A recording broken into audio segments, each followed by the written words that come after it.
Alright. Hello Abdo, hello Lorenzo. So, let me just lower the volume on this. Okay, so it is time to read some Granblue tonight, and I skimmed through the... what was it? The prequel earlier just so I can get a refresher on the story.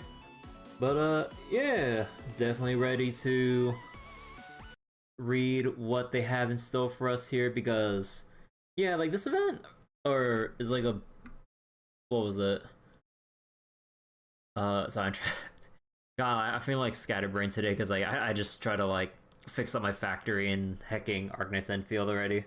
But yeah, basically as far as I can remember with what I skimmed through, basically there's an island called Agartha, and it got screwed over by like really bad weather events that basically like endangered all the island dwellers, and because they received no aid, they kind of harbored and built up a whole ton of resentment for sky dwellers at large until the clouds started to part, and then people try to like travel to the island to, you know, explore it and all that shit. And the natives basically like they're very militaristic, and the Peruvian forces got involved, and basically a whole ton of shit happened, and they're gonna wage war. That's basically it, and we need to basically try to stop that. So wait, Gala Banner is a spoiler to the story itself too? Oh, I actually didn't press the home button yet, so I don't have the, what was it? I haven't seen the banner yet. Oh, but yeah, how you doing, Mel? But okay, so sorry, I don't know why I'm feeling like a bit scatterbrained today, cause like I don't know. But okay, just let me collect myself real quick before we go into the opening here. But let me just grab my drink.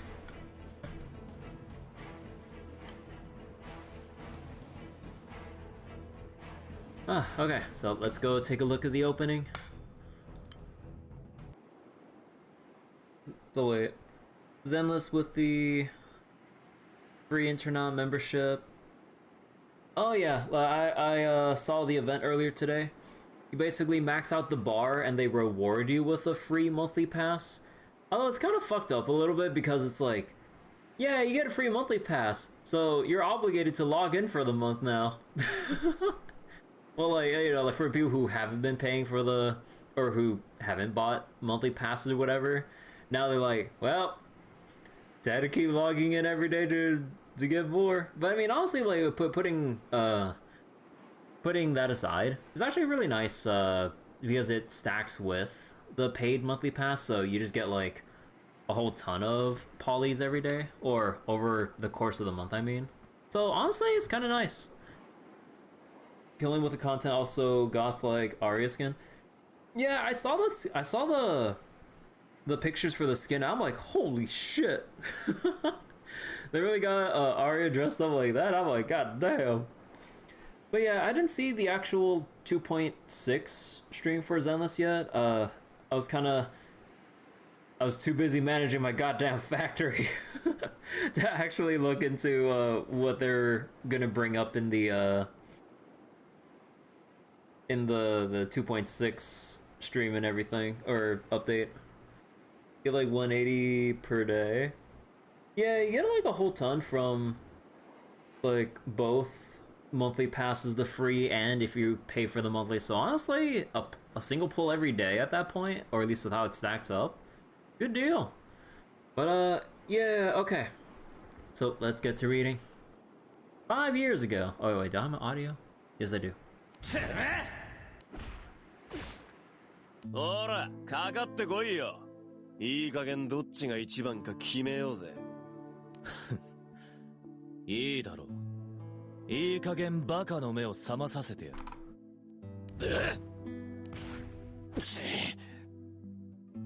二人とも喧嘩はやめて。いい加減にするのはどっちもです。ああ。またやってる。ほんと元気いっぱいね。ちょっと落ち着いて。ニレ兄ちゃんも京兄ちゃんも。無理よ無理無理。今度は何が原因なの母さね。はあ、野営の調理訓練です。どっちの料理が上出来かって。は？何それ、本当にバカみたいね。てめえこら怠慢で失部てかよ。卑怯とでも？お前が先に棒切れを使ったんだろ。ああ、本当にもう。決闘は規則違反ですよ。特に怪我の可能性があるのは厳罰です。そうだよ。ただの調理訓練で厳罰なんて。で、母さね的にはどっちが上出来だった？はあ、どっちもどっちですね。ニレは大雑把で具材の形がバラバラ。どの料理も味付けがあまりに濃すぎて。今日のは見た目こそ整ってますが、色彩が皆無で無味無臭なんですよね。まあで、低次元すぎる喧嘩ね。はいね、俺の体験を持ってこい。今度という今度は我慢できねえ。アイネ、俺の調刀も頼む。バカ一匹を調理する。二人とも何を言ってるんだよ。いっそ本当に持ってくる？だってニレ兄も京兄も蹴りがつかないと一生このままよ。ああ、確かにそうかもです。ちょっ oh と whoops. シアたちまで何を煽ってるんだよ。 Hey Wiz, how you doing? もう二人とも喧嘩はやめてってば。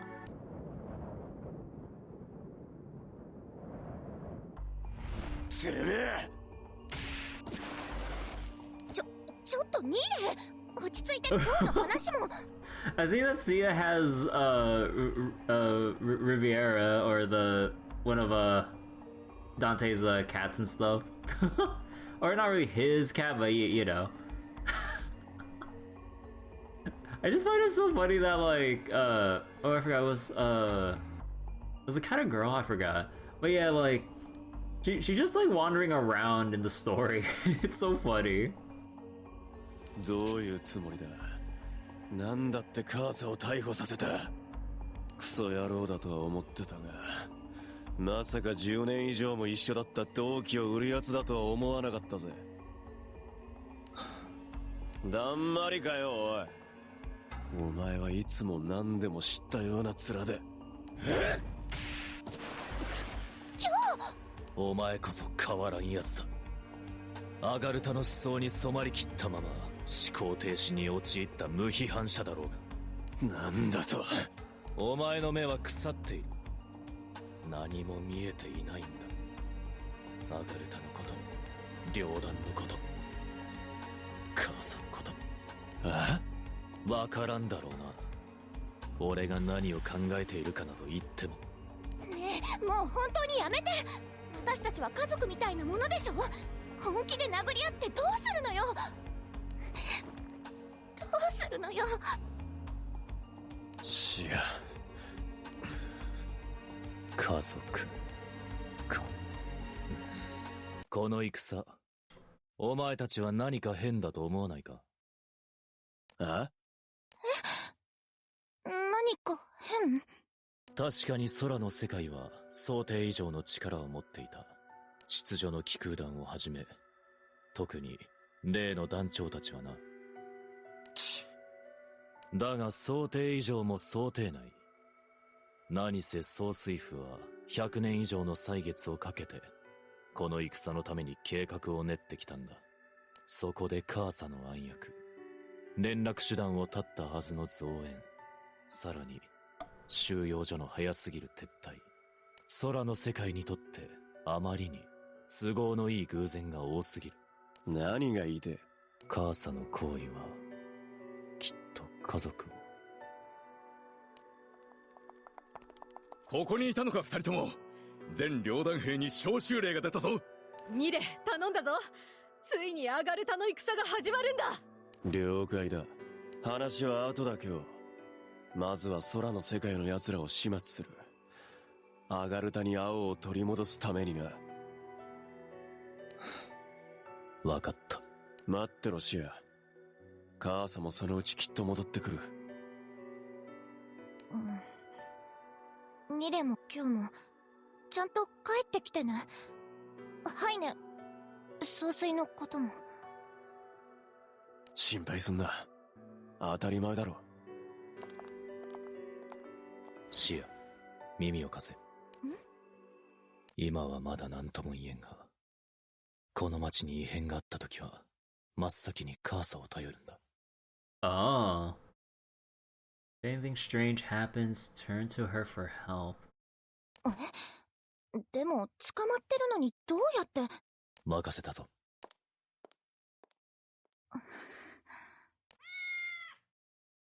Oh, Rivera. Okay. I got her name wrong. Kitty. At a research facility in Agartha South District. 要件は Oh, who's this? ダチュラ研究長官、突然お邪魔させてもらってすみません。いつも大変お世話になって。本題はあ相変わらずクールだな。体温は平熱だ。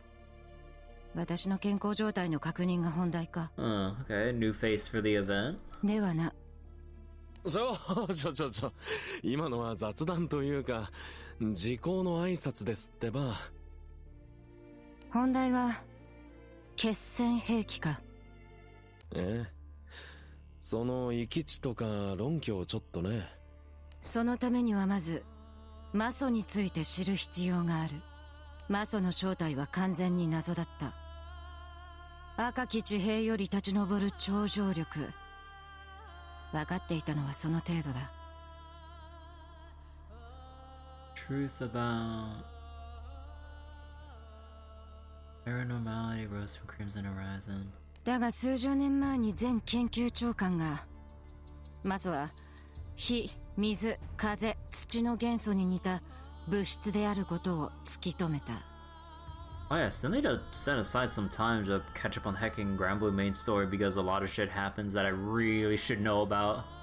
And it's kind of like a little unpredictable to like know whether or not an event will reference like stuff that literally happened in the current main story. Yeah, I need to like squeeze that in somewhere in between like the next couple trail sessions and stuff. その理論をもとに総帥府は空の世界を制圧するためのいくつかの計画の具体化を進めた。真人の増員、大魔の発見、決戦兵器の開発ですよね。知っていたのか。思ったより勤勉だな。光栄ですね。アガルタの最長老様に褒められるとは。ただの不老に過ぎん。決戦兵器の参拝だ。I am ageless industrial waste from our ultimate weapon? Eldest person in Agartha. She's like a byproduct of something? What the heck? では、決戦兵器も不老？理論上は。赤き地平では時空が歪んでいる。その影響だろう。Influence from the Crimson Horizon where time's distorted. 時間経過で元に戻ることはないと。ああ。域地は体内の魔素の残量、あるいは濃度。物質。なるほど。Oh, I need to clean the bar here. Let me just take that off. Actually, is there anything else I need to clean up on my material bar? Not really. 次は私が質問する番だ。君は決戦兵器をどう使用するつもりだ？さすがの軽眼だな。ということはすでに分かってますよね。0 years old.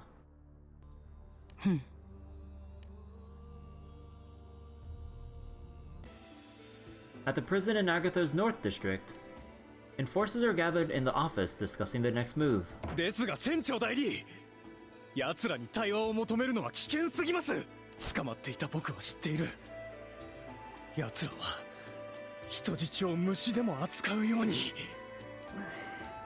その点については一理ありますね。ファータグランデには戦といえども暗黙の了解があります。開戦の通告に人質の扱い、一般市民に対する待遇など、おおむね最低限の人道は守っているはずですが、アガルタにはそういった共通の倫理観といいますか、相互理解するための基盤がありません。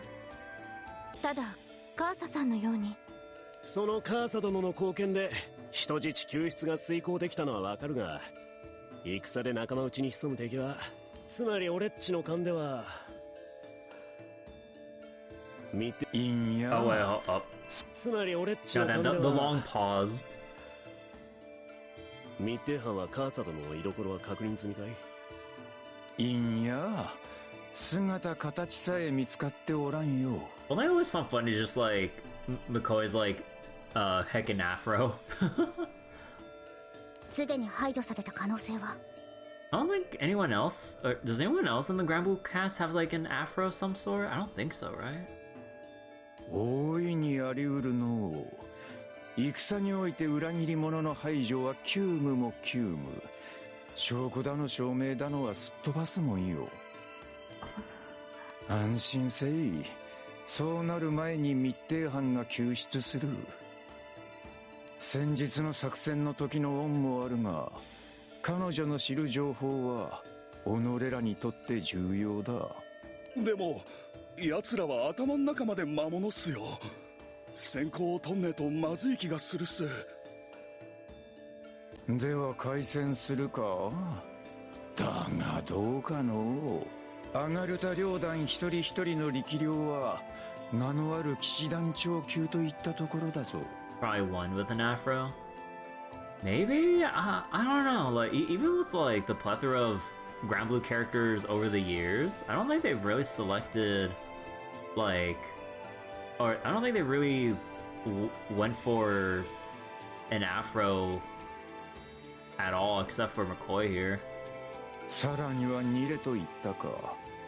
あの真人の精鋭たちはグランサイファーの団長級よ。あの団長殿と同等。 Gasp. ああ、私も精鋭の者たちと剣を交えたが、一人では太刀打ちできなかった。数の利で戦自体には勝利できても、あまりに不毛な損害が出るだろう。ではアマルティアに残る艦隊を呼び圧倒すればいいではありませんか。んなことは船長代理も分かってるさ。だが圧倒する戦術を取るってことはアガルタの一般市民も巻き込むだろう。秩序の気空団が人道を秩序を乱すって判断はできねえのよ。ですがう。お前の言いたいこともわかる。戦とは本来政治の一環、異なる集団間において利益を折衝するための一手段だ。だが彼らが望むものは復讐、戦そのものが目的なんだろう。つまり現時点では折衷点がないんだ。対話の可能性を模索するためにアガルタの情報収集が急務だが、この状況では間に合うかどうか。モニカさん。うん。待て。気空艇が近づいてくるぞ。あっちは中央区方面。奪った船で死者を送ってきたのか。そうだがおぼつかないみたいっすね。一向に減速する気配がねえっすよ。まさかキャツらの目標地点は船長代理。総員退避。あの船は特攻する気だ。収容所に突っ込んでくるぞ。特攻？民間人も急いで避難をさせるんだ。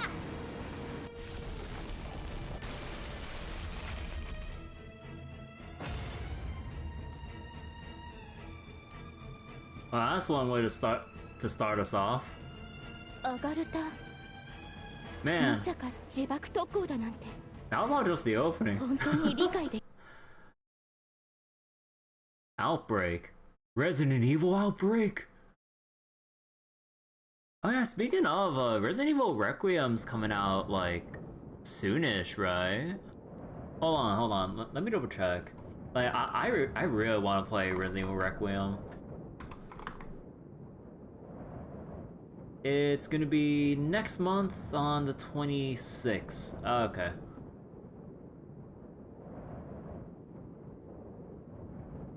Hey, Rolepay. Same as Pokemon Day. I mean, it's on the 26th, but maybe time zones, I don't know. A few hours earlier, the Kruvan forces had been evacuating civilians via their airships, while their main forces prepared for Agartha's looming threat. Having recovered from their last battle, Kirby and company were waiting for a ship headed to Amalthea Island, where the Grand Cipher awaits them. Around that time... Oh, yeah, like, Will was with us in Monscian and was just going crazy over his monster research and basically the people, or the Monscians of Agartha and everything, because, like, oh, how have your bodies changed after... Oh, 食料の少ないアガルタで生きるため、より消化吸収の効率性を高めたんだ。I really gotta stop, like, leaning heavily in my mouse and clicking by accident.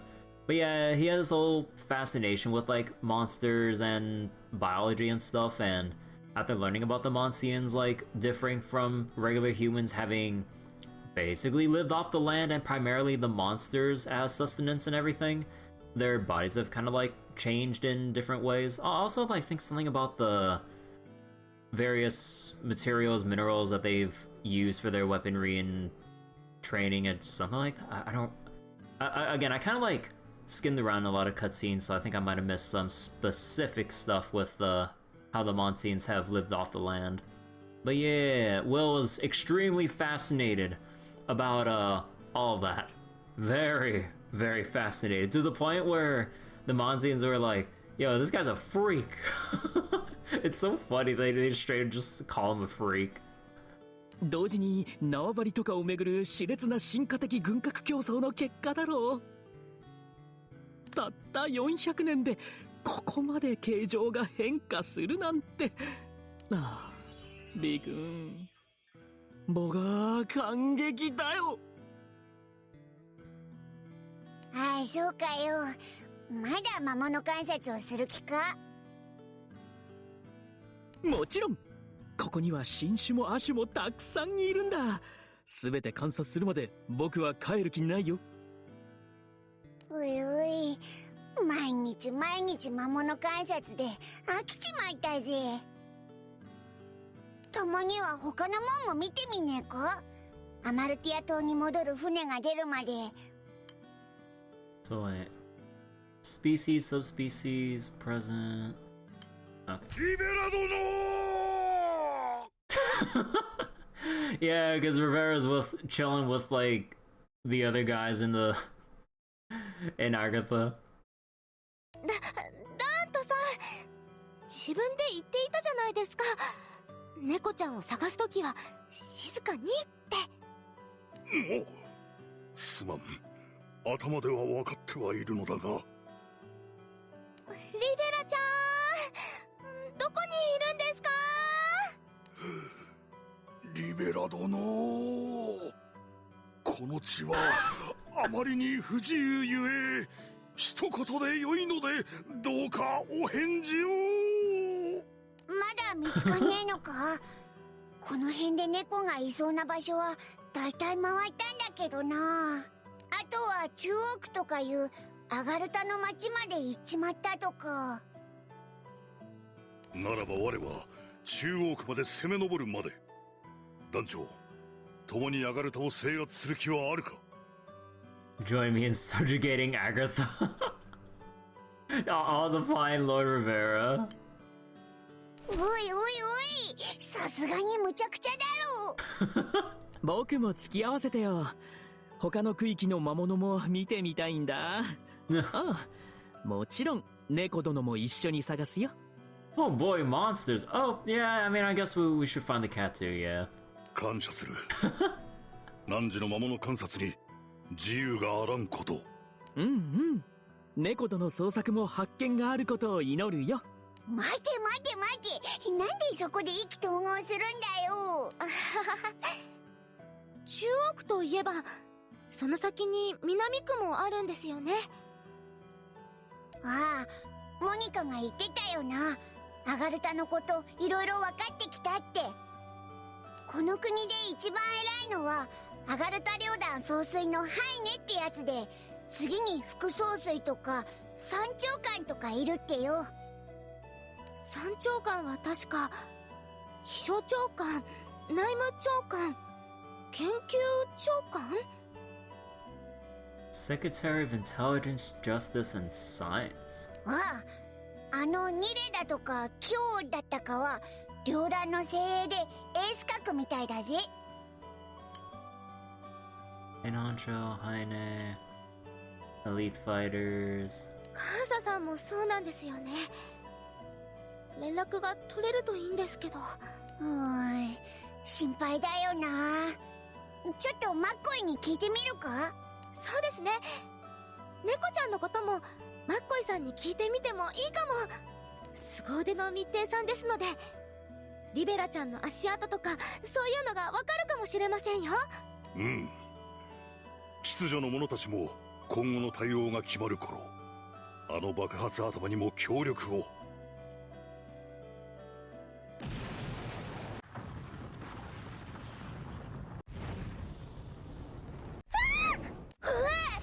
なんだ爆発に赤い風。収容所が燃えている。Kirby and Company's ears are ringing from the thunderous sound. Just when another crimson gust of wind blows past them, something in the distance catches their eye. Black smoke billows out from beyond the hill, thick enough to conceal the sky.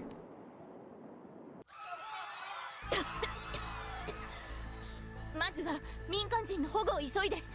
内務班は中庭にキャンプを張って、重度の負傷者には腕章を、衛生班は順に見て回ってもらえますか。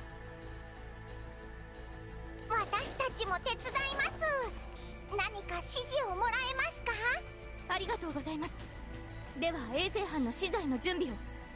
体力のある方は消火活動をお願い。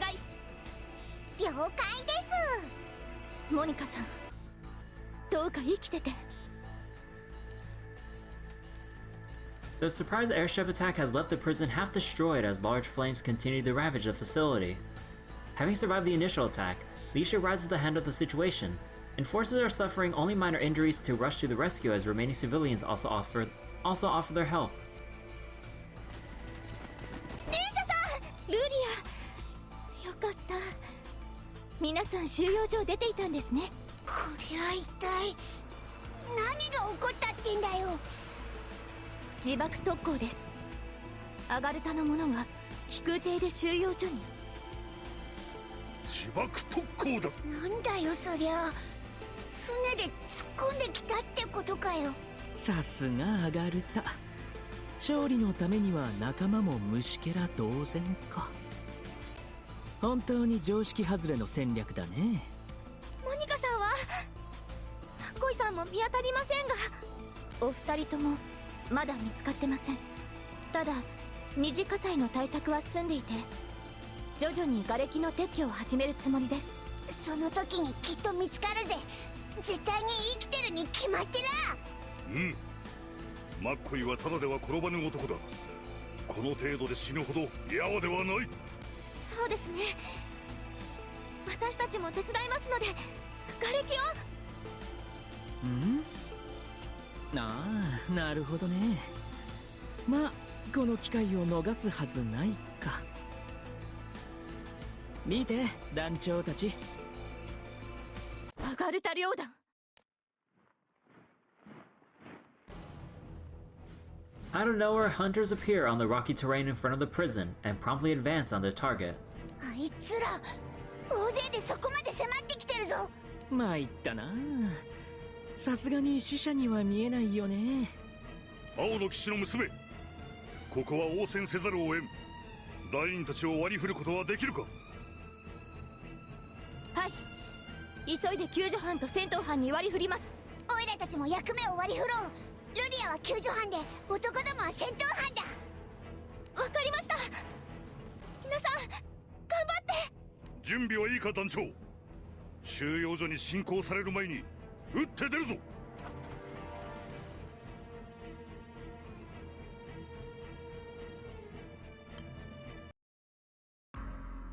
A stretch of high ground overlooks the entire prison. There, the hunters of the Agarthan hunters stand at the edge of a cliff. Excitement is palpable as the hunters gaze at the blazing facility below. Heine stands in the midst of them. As a section of the prison begins to crumble, the corners of Heine's lips curl upward until a full grin spreads across his face.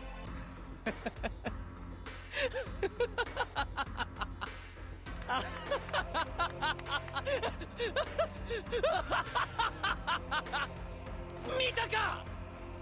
その目でちゃんと見たのか、皆の者。たった一機の飛空艇で、たった一人の特攻で奴らを一気に追い詰めたぞ。我々の勝利もまた目前と言えよ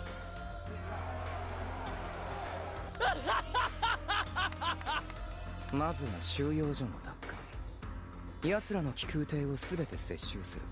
その後時を置かず本拠地のアマルティア島に行き、秩序の気空団を壊滅させるのだ。同時に同様の戦略で空の世界を。特攻。たった一人。あいつをまるで物みたいに。貴様。はっ。なんだその態度は。私の戦略が不服か。とんでもありません。ただ気空艇のソーダは私の同期だった。君死刑。Oh. は Damn. ボン白の者が私の戦略に。バカなのかバカなのかバカなのか。 Absolute tyrant. Holy shit. The excitement from just a moment ago vanishes, and the hunters all look down in silence. Beneath their masks, their faces are full of awe, dread, terror, and resignation, as if what just happened was nothing out of the ordinary.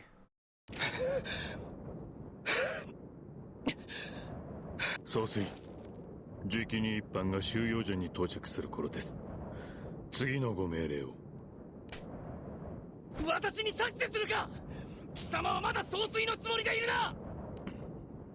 大変ご無礼を。総帥に指示をするなど。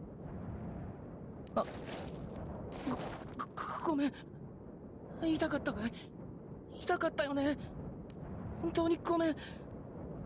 あなたを殴るなんて、僕はなんてことを。いえ、すべて私の自業自得。嘘だ。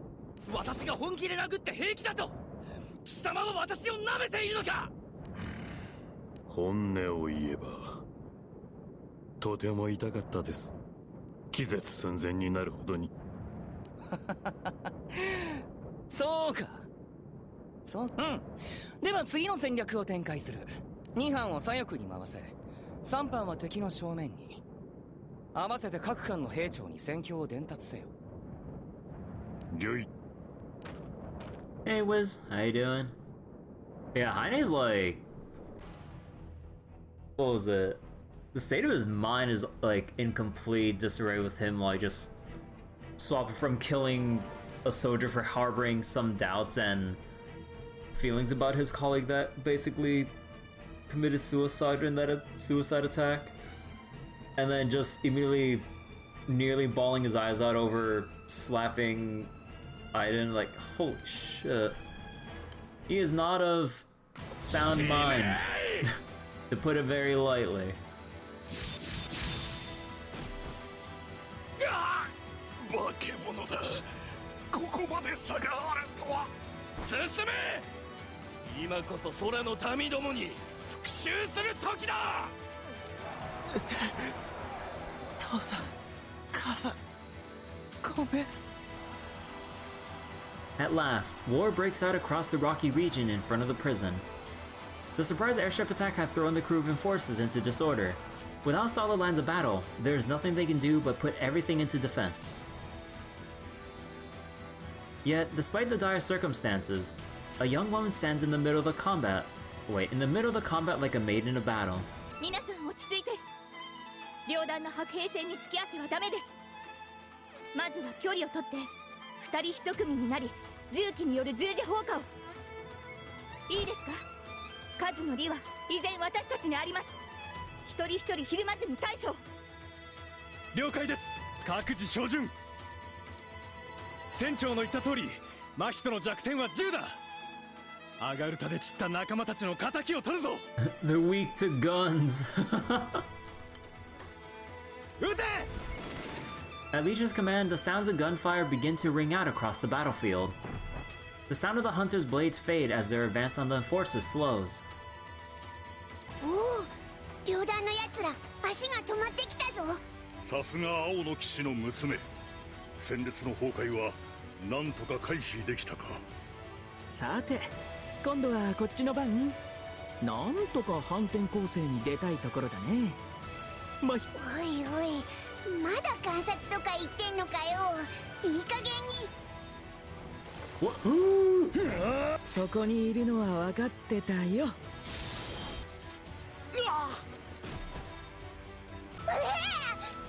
すまねえ、助かったぜ。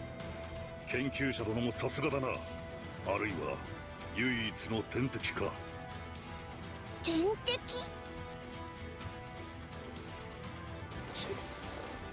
なめた真似を。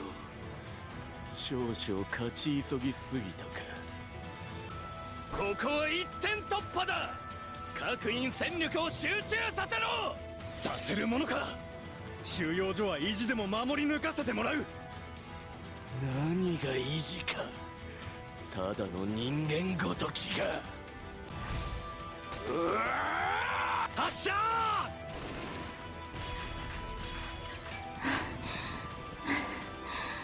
皆さん、あとちょっとの辛抱です。両団の攻勢は止まってきています。救助作業が終わって戦場に人員を回せば収容所を守りきることができるはず。どうか耐えて。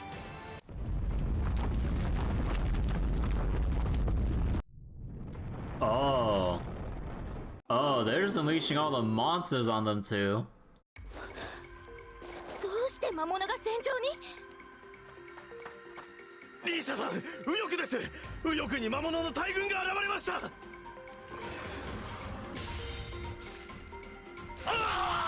No, not the messenger. 各員、時は来たぞ。魔物の合間を縫って空の民どもを殺せ！ The hordes of monsters run rampant, pouncing on the enforcers left and right. Strangely, the hunters appear to be ignored by the monsters' barrage, using the sudden attack to their advantage instead. They shot the messenger. No, they slashed the messenger. Hey Bryce, how you doing? どういうこと？真人が魔物を従えてる。このままだと戦列が崩壊する。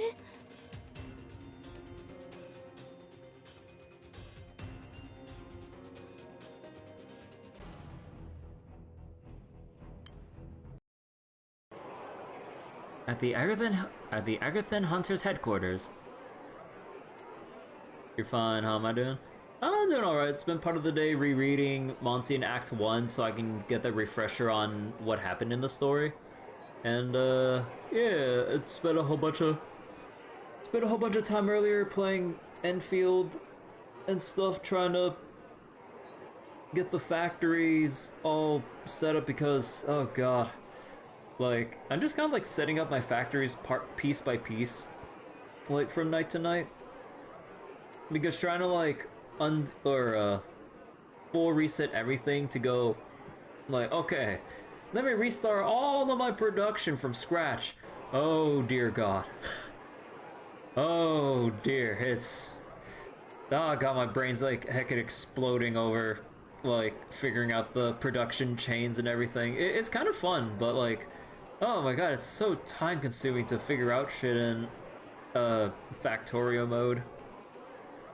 He'll be remembered. So wait, was that Lorenzo? You played High Guard and you understand 85% of his problems. You're glad it was free got. What we're playing over Call of Duty's campaign. I mean, Call of Duty campaigns are like a very low bar at this point. Like, it basically peaked, or at least in my personal experience, like with the original Modern Warfare 1. And everything else, yeah, it's basically just an afterthought. It's like they usually just push it as like overly big budgeted like campaigns of, I don't know, it's basically like they put like they try to make the campaigns a lot more than what they actually turn out to be, and it just kind of, you just don't really care about the campaigns like from a lot of the past Call of Duties and modern ones especially. But yeah, like I heard earlier with Highguard they just put out an update for a 5v5 mode, because like the complaint was like 3v3 still feels too small, but they're introducing 5v5 now or something like that, and they introduced it really fast. Like, goddamn. So I kind of wonder how things will pan out for it. But I mean, it's not really something that I'm interested in playing myself, but kind of hope for the best that they don't just completely crash and burn. In a way, I just kind of feel bad for them, just given how Jeff Keighley basically signed, like, or basically like gave them the death sentence of giving them the final reveal of the Game Awards, like giving them all sorts of negative publicity, unintentionally at that. So I'm just like, oh boy. So like, old COD is peak first-person shooters and stuff after Advanced Warfare. Okay, well, where do we draw the line at old Call of Duty? Like, because like I remember I still have my physical CD for Call of Duty 1, and it's like, and it was like still during the time of like old school shooters where you had like a non-regenerating health bar and you had to like scrounge around for ammo and like slowly like explore or explore through levels and stuff at times. Sort of kind of like Return to Castle Wolfenstein, well, to an extent, but definitely still had its like set piece sequences, especially with like the scripted car sequences and like turret sections. Honestly, those are really fun. But yeah, with the newer Call of Duties, like, not that I've played like a lot of the newer ones, I don't know, it just hasn't really like captivated me, like from what I've seen, like from like Modern Warfare 2 onwards. Like the quality of writing just keeps going down, or like they keep putting so much into it only for like either the campaigns to be way too short or the writing to be complete ass, to the point where it's kind of like a waste of time and development at that point. I don't know. Concord is like 2 weeks and 700 players. Yeah, Concord was like a special breed of like mind-bogglingly like unaware of itself in the gaming space. Free was like COD 2 and before. Wait, I never played COD 2 or 3. I've only ever had COD 1, and then Call of Duty 4 Modern Warfare 1, and that's basically where I stopped. Okay, anyways. The hunters are filled with both delight and wonder as they watch the monsters below swarming the crew of enforcers. 本当に魔物が空の民を襲っている。極秘の決戦兵器。噂には聞いてたが、このことだったのか。特攻用の気空艇に積んだ例の装置か。確かに空を制圧できる代物だな。だが危険なのは我々も一緒なはず。なぜ両弾には襲いかかってこないんだ。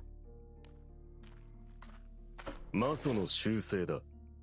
習性だって。魔物は魔素を宿す我々魔人よりも魔素のない存在を優先的に敵視する。研究所は数十年がかりで魔素を集積する装置を作り、さらに先の光線で得た動力機関をその集積装置に流用することで魔素を拡散する兵器を完成させたのだ。Diffuse Mistrum。なお、マガツヒという。Mr. Nova？ 集積、拡散、マガツヒ。その影響で魔物が凶暴化を。特攻の時に吹いた赤い風はマガツヒの放った魔素だったのか。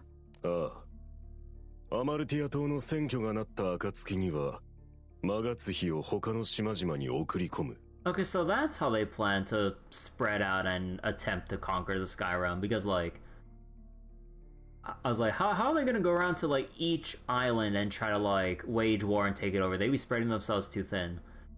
Okay, so they have, like, monster frenzy bombs, essentially. And they'll just take advantage of the local, or what was it, of all the monsters inhabiting each island to their advantage. 無論エイデン様はこたびのような自爆特攻は必要ない形に。 Plans to eliminate the need for another suicide attack. 戦場が真っ赤っかだ。敵の血がチリヤクタのように舞っているぞ。 And yeah, Heine is insane as usual. まさにゴミゴミゴミゴミ。頭数の不利など承知のこと。このマガツヒで魔物を操り、空の世界をアガルタなものとするのだ。諸君、奴らを全滅させる絶好の機会の到来だ。私こそアガルタの悲願を叶える者。今こそアガルタに青を取り戻すぞ。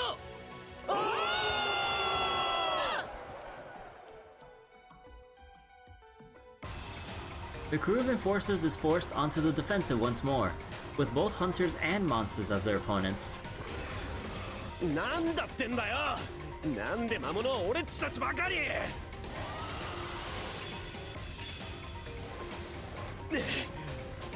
さばいたってのに腕がしびれてやがるぜ。ただの魔物より化け物になってやがる。だがこっちとら。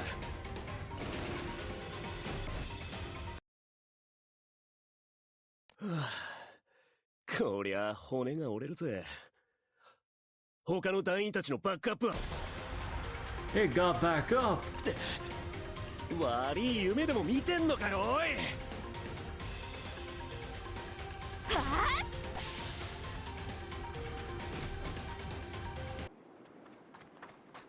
たいた。怪我はねえか、リーシャ。団長さんたち、私は何とか問題ありません。ですが戦況は悪化する一方、このままでは収容所に侵攻されます。あの魔物たちが厄介だな。なぜ戦場まで来て我々を。ついでにいつもより凶暴だぜ。まるで真人の大魔状態みてえだ。鋭いね B 君。魔素の一時的増大化。空の世界でも稀に起きる現象さ。魔素は赤き地平より立ち上る。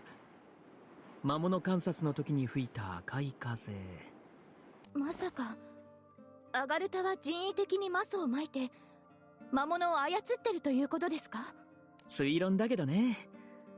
でも一国が全空に復讐するっていう大きすぎる野望がそれで説明できる。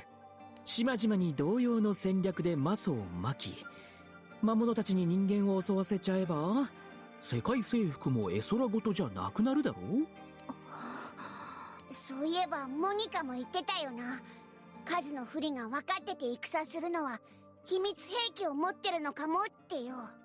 やばいぜ。この戦がどうなるかによっちゃ世界の危機になるかもわかんねえ。We need to talk to them. We need to retreat.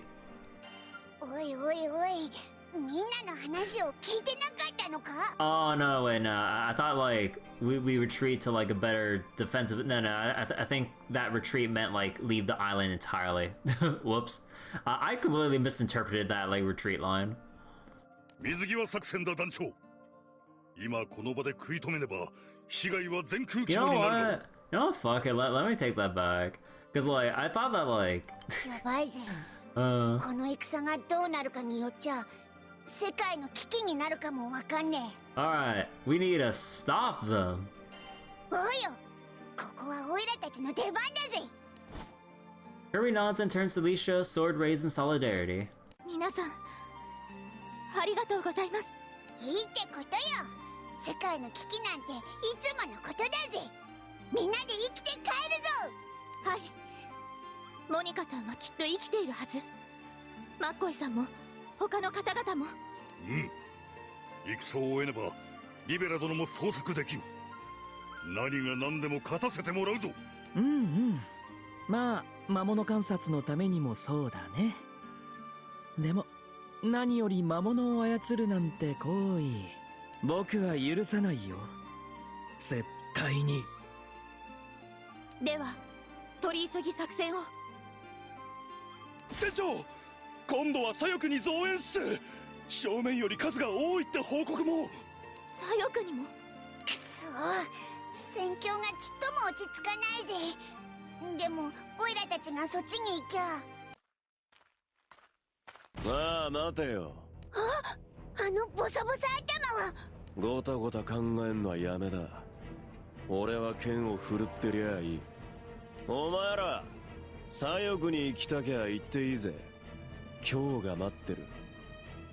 だが団長、お前はダメだ。今度こそ俺がしまってやるよなあ。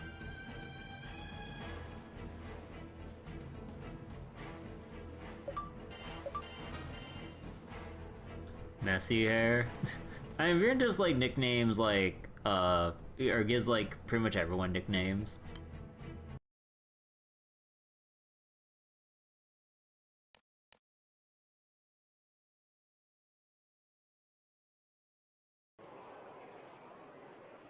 In the courtyard of the prison. Although the fire has been put out, mounds of debris litter the area as rescue efforts continue. 誰か水を持ってきてもらえないか。ひどい火傷の団員がいるんだ。こっちにあります。急いで汲んできますね。ありがとう。キャンプにある軟膏も。持ってます。ちょっと痛いかもですが動かないで。ルリアさん、ちょっとこっちに来てもらえませんか。行ってもらえるか、ルリア殿。この団員は私が治療する。ありがとうございます。シャラさん、今そっちに行きますね。すみません。この執務室の隣の部屋なんですが、骨組み的に見て瓦礫の内側は空洞になっているみたいなんです。なるほど。私たちに任せてください。お願い。ユグドラシル。Oh, Kana, Iggy.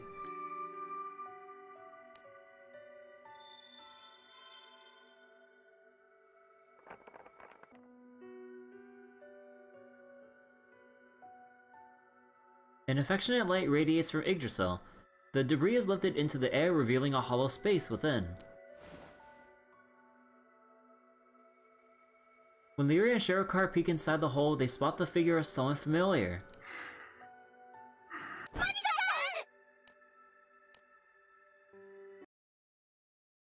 Meanwhile, in the central district of Agartha. おい、聞いたか。気空艇ってので敵に突っ込んだってよ。聞いた。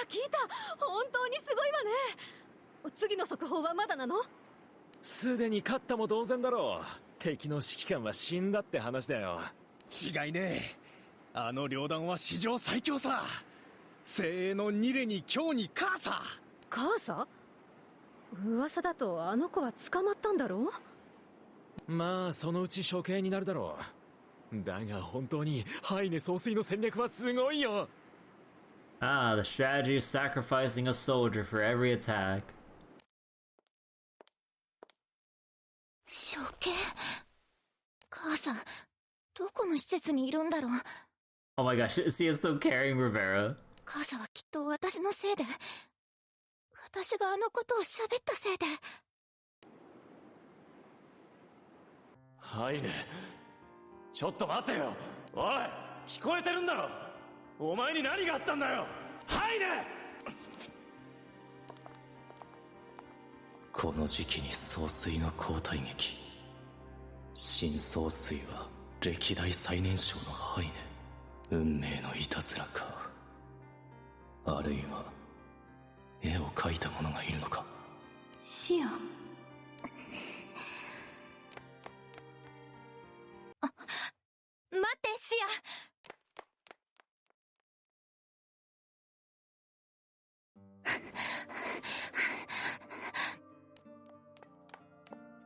シア、母さんね。知ってるんですね。ハイネが変わった理由を。教えてもらえませんか？一体ハイネに何があったんですか？無理。入れないよ。だってあんなの、なんでハイネなの？ハイネは普通のどこにでもいる。うん。ハイネはハイネですよね。でも、シアも一人で抱え込まないで。そのために私たちがいます。空の世界の言葉で言えば、私たちは家族ですから。Family。お願い。誰にも言わないで。ニレにも今日にも。ハイネはきっと私が知ってるのだって嫌だもん。お願い。母さんね。わかりました。誰にも言いません。じゃあ教えて。シアが何を見て、空の世界の言葉。母親。子供を産んだ人のこと。ハイネの母親は。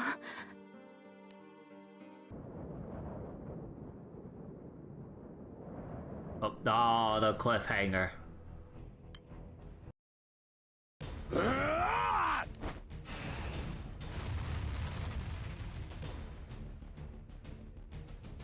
Nilhev, the leader of Unit 3 of the Hunters, stands before Kirby once more. Though Nilhev's appearance creates a rift in their plan, Kirby signals to Lisha, who begins to deploy troops to the left and right areas of the battlefield. Ignoring Lisha and the enforcers, Nilhev swings his sword at Kirby.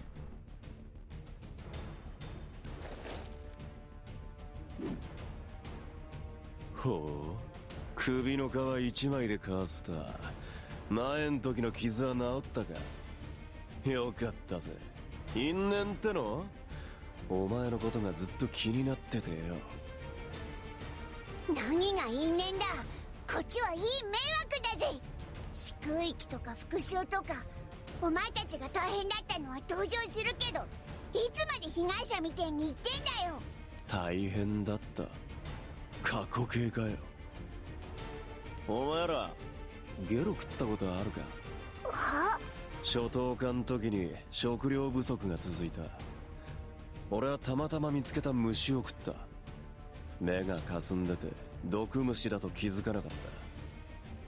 そんで吐いちまってよ。だがそのままでいると餓死すんのは直感で分かった。笑えよ。笑い話だぜ。アガルタではたまにあることだ。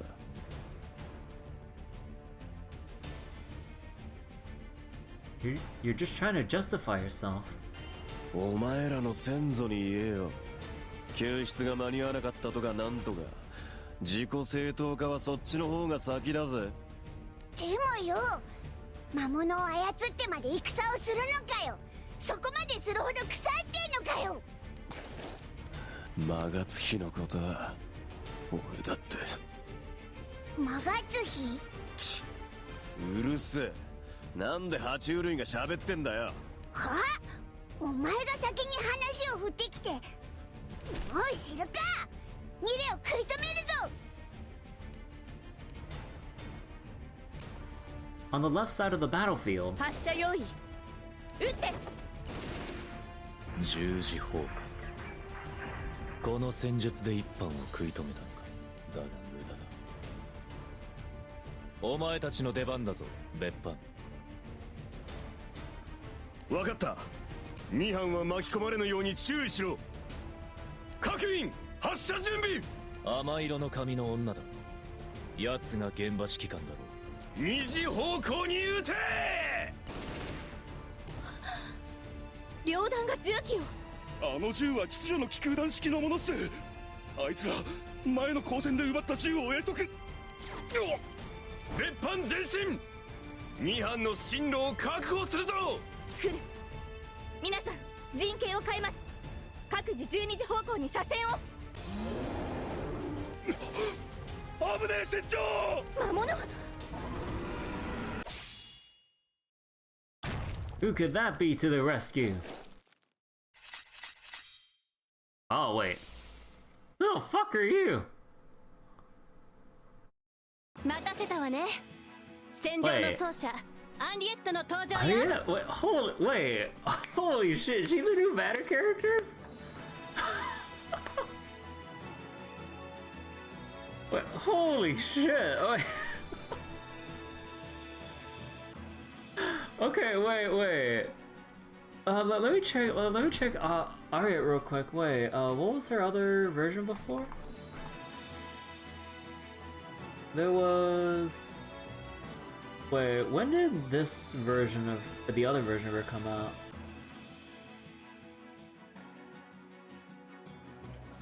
out? Oh, she had her 5-star. Oh, wait.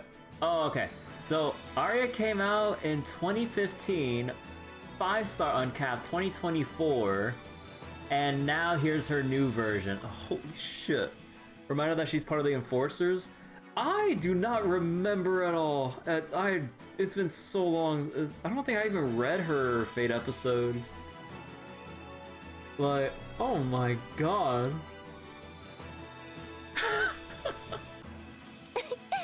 なんちゃって。怪我はない？リーシャ。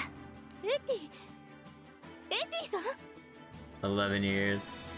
So wait, at the end of Arya's Fate 100, Fate level 100, she talks to the Blue Knight for like one sentence. What the fuck? Oh my god.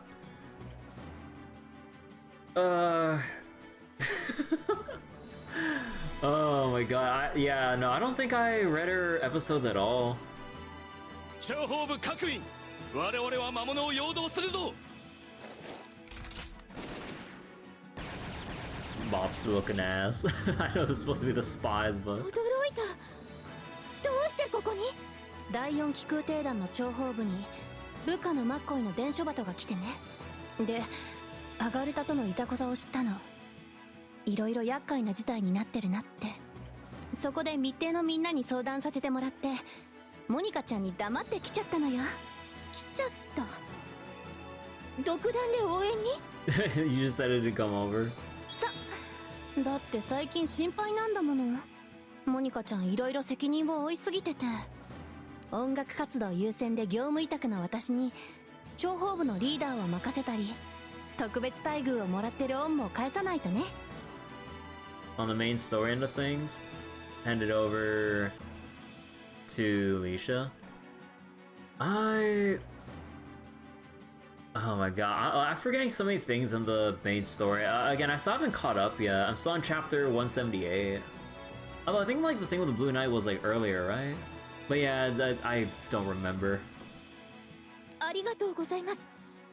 ですが、現在の戦況は先日までとは。魔物のことは私も想定になかったわ。でもまだなんとか拮抗を保てるはずよ。ほら見て。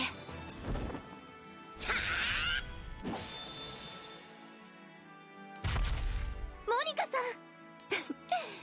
戦場のヒロイン復活ね。Oh wait, Blue Knight stepping down is new? Oh, then I probably haven't read that yet. Shit.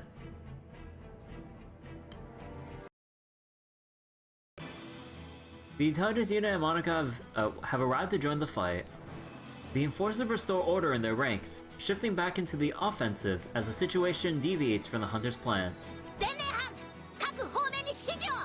左翼は現状維持、リーシャたちは両断を、諜報部は支援を頼む。右翼は魔物の対処に尽力せよ。今頃ダーントたちが加勢しているはずだ。正面はすまないが2例の対応は団長1人に任せるほかない。いいか、精鋭たちには十字砲火を徹底するんだ。外せば一瞬で距離を詰めてくるぞ。トワイライトソード。ネソー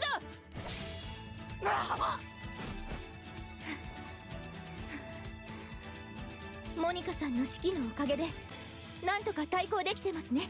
さすがモニカちゃんね。やっぱりヒロインの風格って。あ、リージャ。増援に船長代理の生存、団長という最大戦力の存在。我々の戦略は阻止されたというわけだ。今日だがお前たちも魔月日によって数的有利は活かせんだろう。つまり戦略では互角。次は戦術の差で決まるだろう。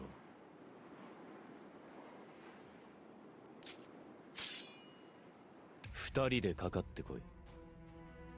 お互い左翼においては被害を最小限に抑えたいはずだ。現場指揮官同士で決着するのは本望だろう。人に自爆特攻をさせるあなたたちが被害を抑えたいと考えるんですか？ああ、何か矛盾でも？矛盾はないわ。でも両親の呵責さえ見えない。アガルタの思想は話に聞いた以上ね。やはりあなたたちとは分かり合えるとでも思ったか？お前の頭の中を見てみたいものだ。お花畑はアガルタにはないのでな。は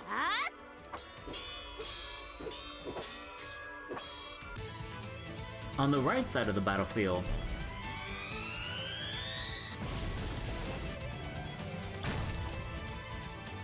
なんとか右翼は持ち直せたか。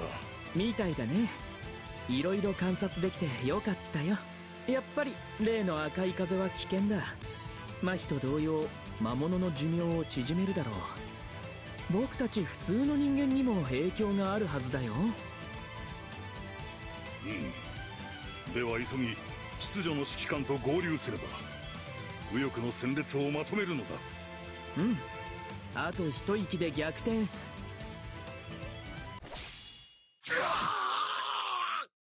Oh. なんであいつが最前線に。ボツ！ダーントさん、ありゃやばすぎる。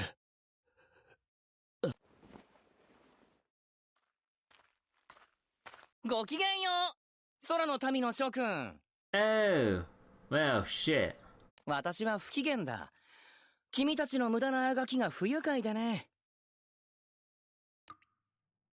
Anna struts over leisurely as bodies of enforcers, all mercilessly slain, lie strewn behind him. あの者はまさかアガルタ領団総帥の。はいね。見たところ一人。総大将が単独で最前線に来るなんて。君たち死刑。Death.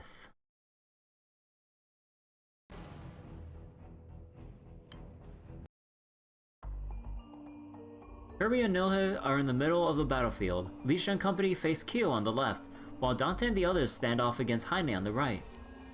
As each battle is about to begin, Aiden is taking charge in place of the Supreme Commander at the Hunter's headquarters. 4班は1班に合流。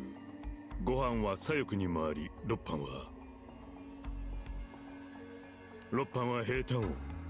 総帥の戦闘は仲間も巻き込むだろう。右翼は現状維持だ。はっ。ただいまです。ダチュラさんに話を聞いたんですが、こりゃひどい戦況だな。混戦というか乱闘というか。総帥まで戦っちゃってますよ。どうなってるんです、エイデンさん。アガルタの戦略は予定通りだったが、秩序の気空団の抵抗が予想以上だった。そこで総帥が打って出たのだ。はあ、要するにまた癇癪ですか。総帥ご自身の判断だ。止めることなど誰もできん。そりゃまあそうですよね。彼が本気を出せば両団が壊滅する。んで、現時点においてエイデンさんの見立ては？なんせ僕は着いたばっかりなんでね。ニレと京都総帥、その勝敗感で戦況が左右するだろう。まずはニレだが。何なんだよこいつ、どんどんパワーが上がってきてるぞ。ビビんなよ。俺は目の前にいる奴が強敵だって分かりゃ分かるほど上がんだよ。ああ、大魔は使わねえ。ハイになりすぎると上がんねえんだ。俺の太刀に感謝するんだな。ありがとうございますって言えおら。うるせえ、さっさと黙らせようぜ。他の仲間の加勢に行かねえと。行かせるかよ。ニレの本質は利他主義だ。本人に自覚はないだろうが、仲間がそばにいると無意識に力を抑えて巻き込まんようにする癖がある。故に1対1で最も力を発揮する。あの者にとって今の戦況は理想だろう。あの態度で利他主義ですか。でもまあ先輩には嫌われてますけど、同期とか後輩には慕われてますよね。結構繊細ってのはなんかわかりますよ。ああ、あの剣にも誰にも教わらず自身で考えた我流だという。ほんと問題児だな。僕が言えたことではありませんけど。とりあえずニレチンは OK です。次は京くんの戦況の方ですが。はあ隙ありリーシ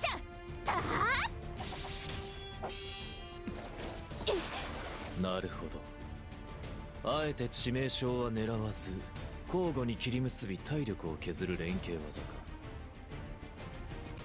両団は対人間の戦はほとんど初めて。やはり魔物とは勝手が違うものだ。礼を言おう。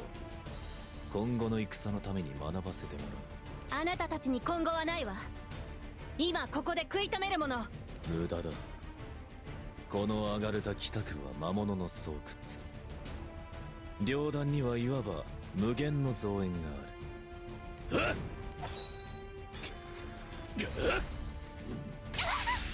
体術エティさん交代を。目を伏せてリーシャ。この後に及んで何を。フラッシュバン。現場指揮官同士の対決か。いいなあ京くん。美女2人とかハーレムですね。To fight with the Harrow Tooth. Oh my god. 一人は必要の騎士の娘、もう一人は策略を図るタイプのようだ。だが奇策で今日をたばかることはできん。彼は常に戦術的判断で物を見ている。射程が広い長刀に懐でも戦える体術。隙のない性格がもろに出てますもんね。ついでに頭も切れる。何を考えてるのかわかんないもんな。どこか君に似ているな。そうですか。僕はいつでもどこでもオープンですよ。まあ京くんも心配無用と。あとは総帥がどこまでめちゃくちゃするか。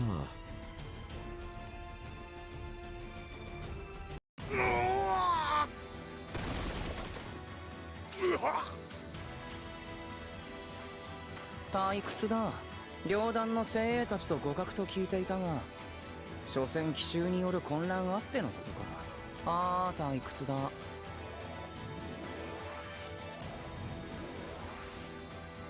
カプルシュ・ビオーレ。Oh, Dante? なるほどね。ちょっと痛かったよ。 Didn't do shit. まるで聞いていないだと。魔法か。アガルタではあまり使ってはいないな。オリハルコンの武器の方が有効でね。ねえ、もっと見せてみてよ。まさか指一本も届かんとは。余力も才能もミレたちよりはるか上。だがカプリシュ・ビオランテ。待って、修行者殿。選手交代だ。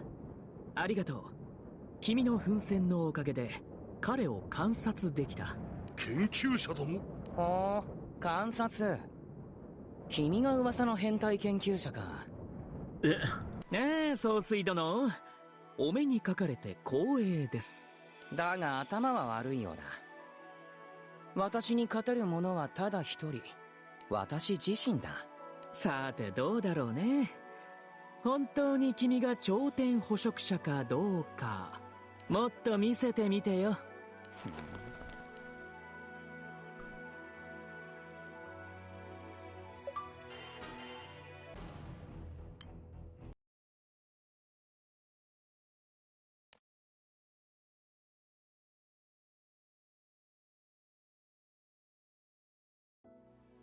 A dedicated Department of Justice facility stands in the middle of Agartha. The building is solely for the department's use, serving as a place for confidential meetings, interrogations of prisoners, and other matters that cannot be made public. お願いです。どうか面会させてもらえませんか。Like Rivera's still there. ダメだダメだ。何度言えばわかる。でもここにカーサがいるんですよね。私はカーサの親友で学園でも一緒に。機密情報だ。ここは刑務所でも何でもないんだよ。さあ帰った帰った。今は戦時中なんだ。一般職の者は自宅待機のはずだぞ。あんただって一般職でしょ。ちょっと面会するくらいいいじゃない。ダメだ。いい加減にせんと君も逮捕するぞ。この猫ちゃんが気になってる。いいわよ。ちょっと撫でても。Don't tell me he'll let us pass if... Wait. 猫ちゃんが嫌がんなければ大サービスで抱っこさせてもいいわね。抱っこいいのか。 Oh my. Oh my god, we're getting the cat pass. Like, oh my god, that's so dumb. I love it. もちろん。でも交換条件よ。カーサに面会させて。あのカーサが配信なんて、あんただって疑問に思ってるはずよ。そりゃ俺だって。 Cats were the solution to war all along. Cats are an integral part of espionage and getting around. Never mind. God damn it. だが内務省の者以外は接触禁止なんだ。俺たち一般人は口を聞いてもダメで。やっぱりカーサはここにいるんだ。ダメだダメだ。さっさと帰るんだ。本当に逮捕するぞ。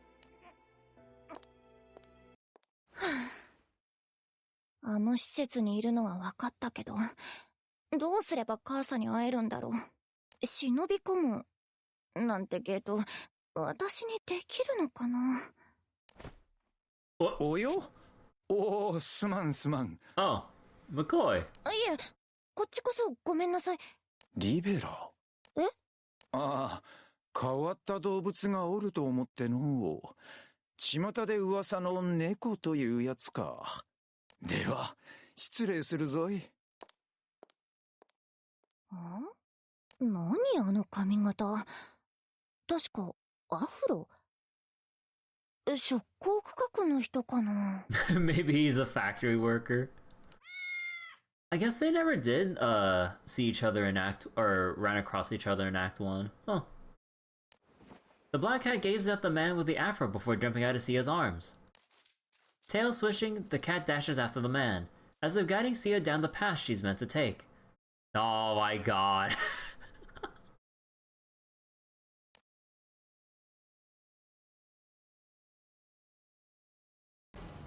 Being led along by cats.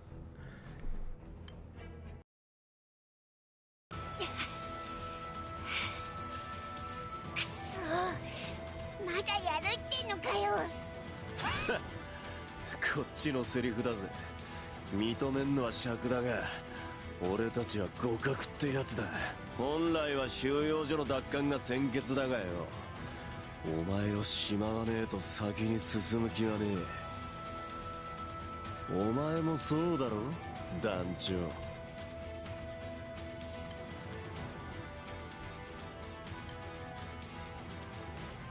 Why me? てめえで分かってねえのか。お前の剣は修羅の剣だ。俺の知らねえ剣技、俺には分かんねえ修羅場。そういうもんがクソほど詰まってる。戦士だったら誰でも気になる存在だ。さあ、とことんしまい合おうぜ。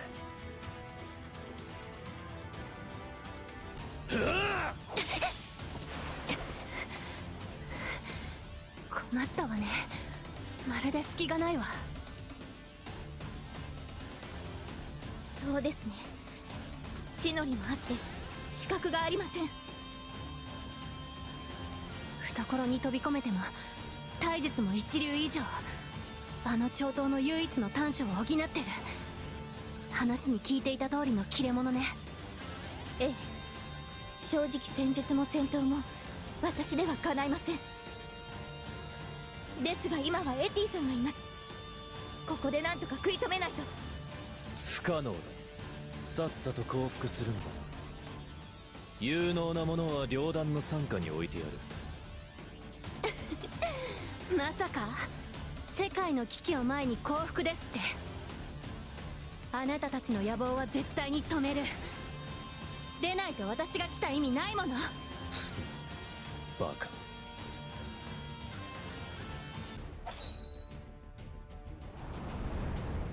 何？おお、研究者殿がハイネの剣をないだ。はあ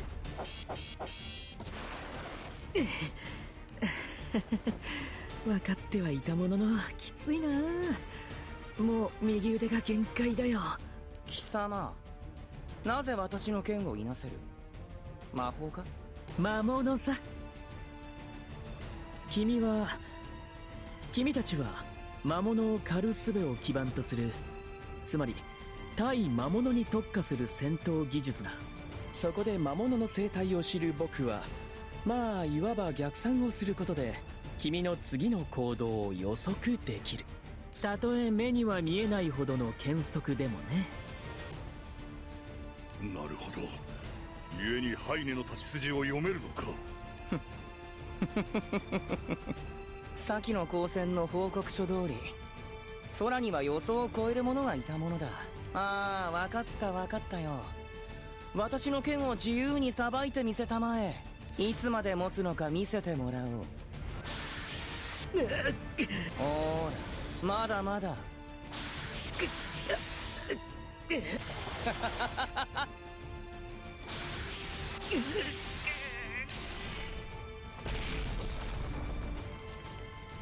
褒めて使わそう。なかなか愉快な発想だった。だがただの人間は脆い。あまりにも脆すぎる。貴様理屈は所詮理屈。ただの人間には実践不可能だったかもね。まだ見てない魔物がたくさんいるのにな。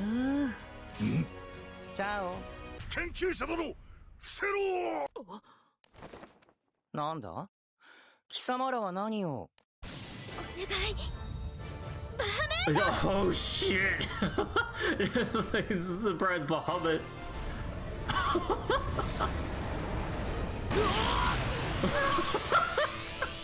Holy shit, that went from 0 to 100 so fast.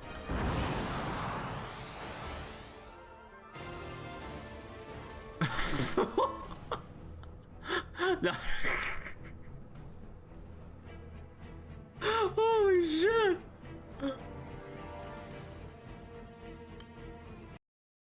Just the I cast death. Everyone stares in shock at the pillar of fire erupting from the right side of the battlefield. High above them, the large figure of a primal beast spreads its onyx wings. ルリア、すまん、助かったぞ。救助作業が終わったんです。そこでこっちが一番大変って聞いて、ひどい怪我。So why does we look into a first person to wait, no so? 我のことは気にするな。今はハイネを警戒するのだ。でもハイネさんは青少獣で。これ以上ないほど完璧に直撃したよ。ただの人間ではひとたまりもないはずだ。Well, a normal person wouldn't have stood a chance against it. This is anyone but normal. So wait. Oh, he survived. No. でも彼は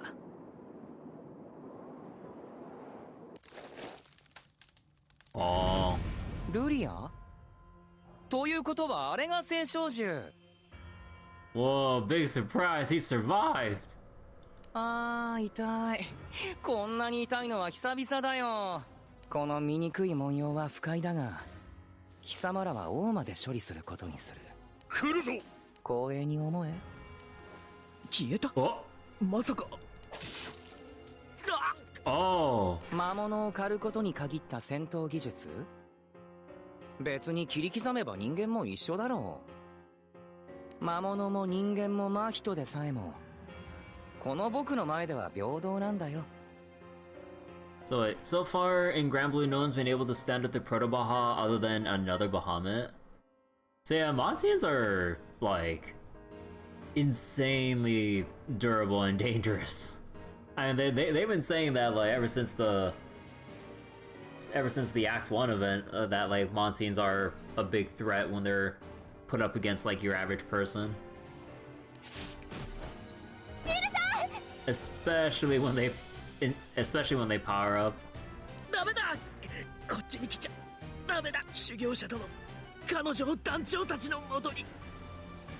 だが何時は。急いで。ルリア。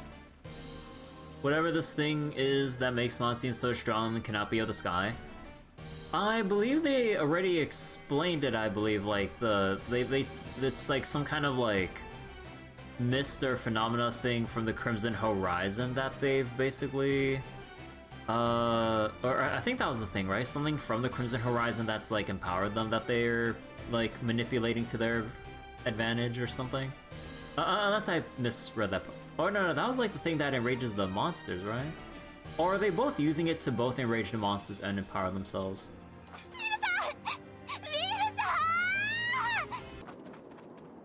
怪我人が少女を担いでけなげだね。でもまさか僕が追いつけないとでも？君ってさ、四天王の中でも最弱って性格だよね。Who'd be the weakest? Wait, you act like someone who'd be the weakest in a group of Oh boy. 挑発？まあ、そん君は行かせないよ。まあ、そんなところだね。君は行かせないよ。空の世界の魔物たちのためにもね。空の民って本当にわかんないよ。誰を頼ったって勝ち目は皆無だ。そうかな。そうかもね。でもいるんだ。僕は知ってる。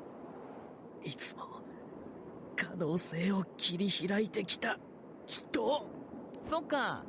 ではそのものも切り刻もう。貴様の首を見上げにね。見ろ、火柱の上空にバハムートがいたぜ。きっと右翼にルリアがいるんだ。バハムート、青少獣か。だがこのヒリヒリする魔素の風はまさかハイネのやつ本当に最前線に出てきたってのか。ハイネ？最強の真人もあっちにいるのかよ。ミレに構ってる暇はねえ。急いでルリアと合流するぞ。あ？ちょっと待てよ。待てるかよ。お前だってハイネってのが心配だろう。決着はそっちで。あいつが大魔になったんだ。俺もこだわりを捨てねえとな。大魔！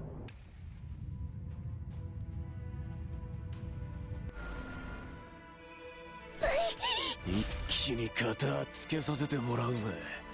少々気に食わねえ結末だがよ。ハイネに続いて2連も現場指揮官失格だ。被害は最小限で済ませたかったが、彼の雰囲気が変わったわ。この圧は。エティさん、一旦距離を取って。オーマ。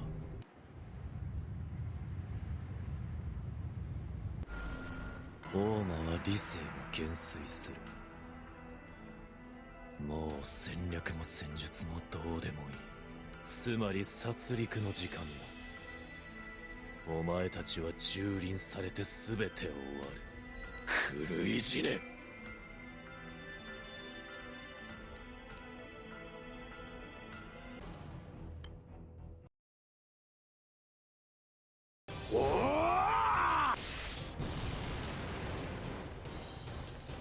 Once in his Oma state, Nilla's attacks topple the balance between the two sides. With a clear difference in their physical capabilities, even Kirby finds it difficult to stand up against Nala with only a sword. とんでもねえパワーだ。青少獣の一発より重い気がするぜ。でもなんとかしのがねえと。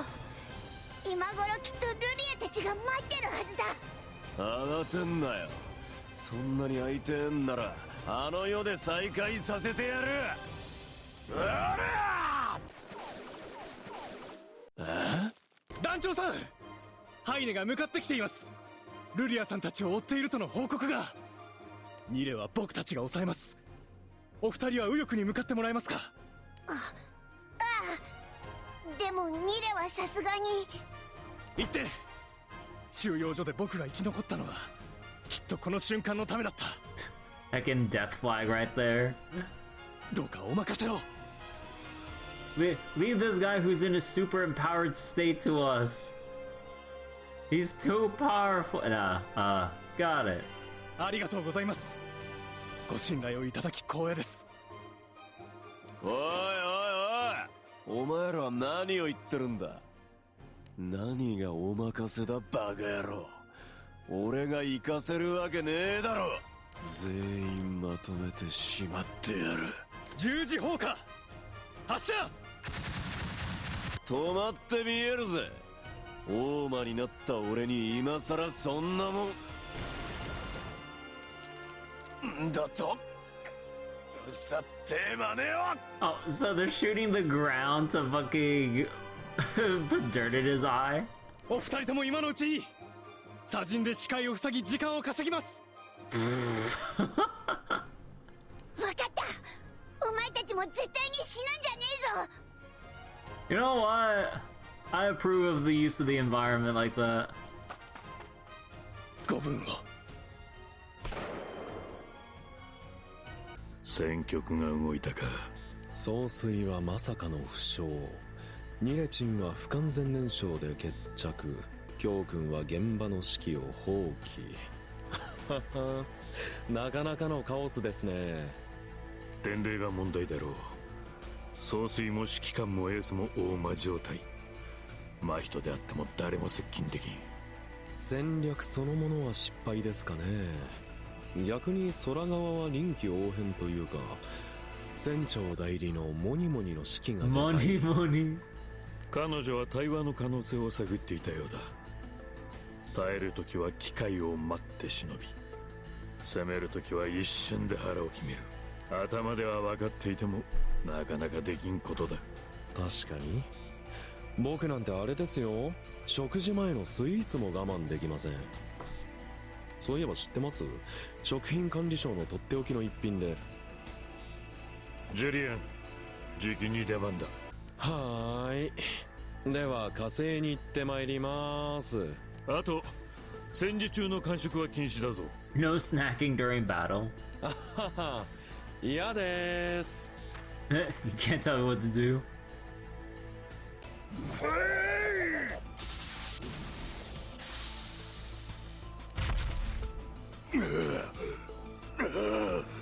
さあ進むぞルリア。急ぎ団長たちと合流せねば。キャー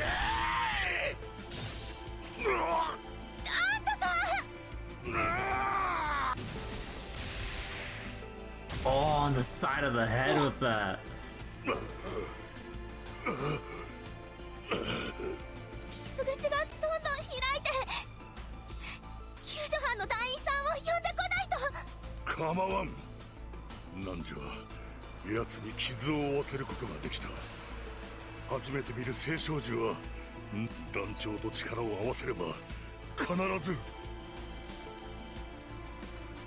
またあったね。ルリア、貴様は空の支配の障害になる。ここで消えてもらおう。ルリア、青少樹を。はい。させるものか。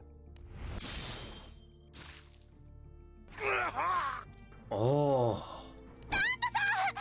バカなのか？たかが数秒稼いだところで死ね。Sancho to the rescue. 待たせたなルリア。お前がハイネってやつか。ほう、貴様が団長というやつか。空側の最大戦力。その力を見せてもらおう。Oh, okay, we got a story fight. 空の力を見せてもらおう。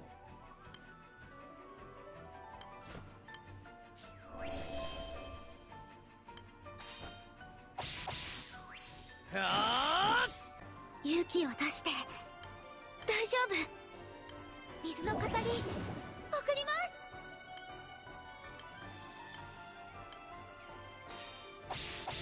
はっ。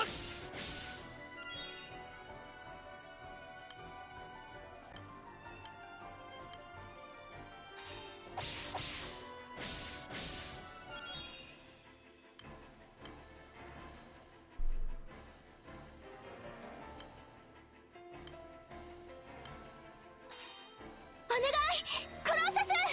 遅い。バハムート、力を貸して。 Oh my god, she's actually just multi-summoning like Colossus Bahamut to attack. Holy shit.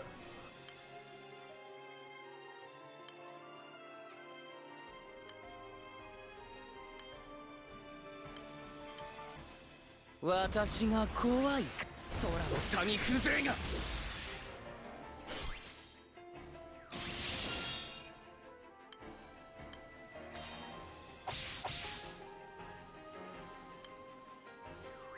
ひれ伏せ。ただの人間よ。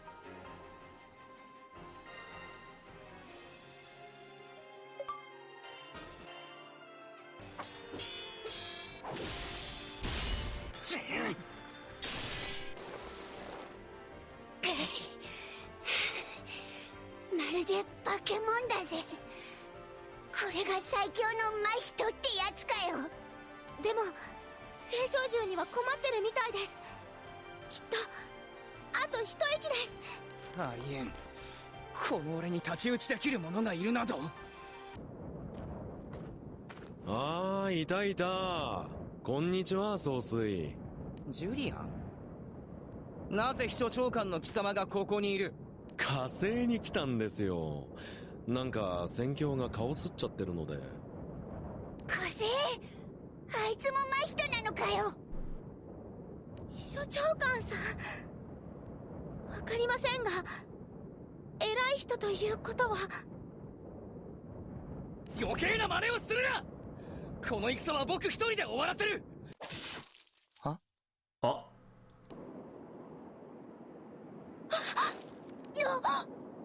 ハイネを剣で貫いた？何度も言わせないでもらえます？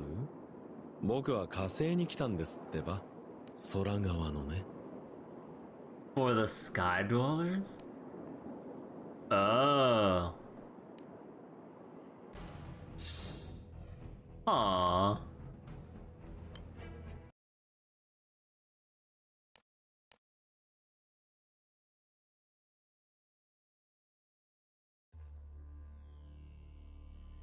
at the dedicated Department of Justice facility. なんだ今物音が聞こえなかったか。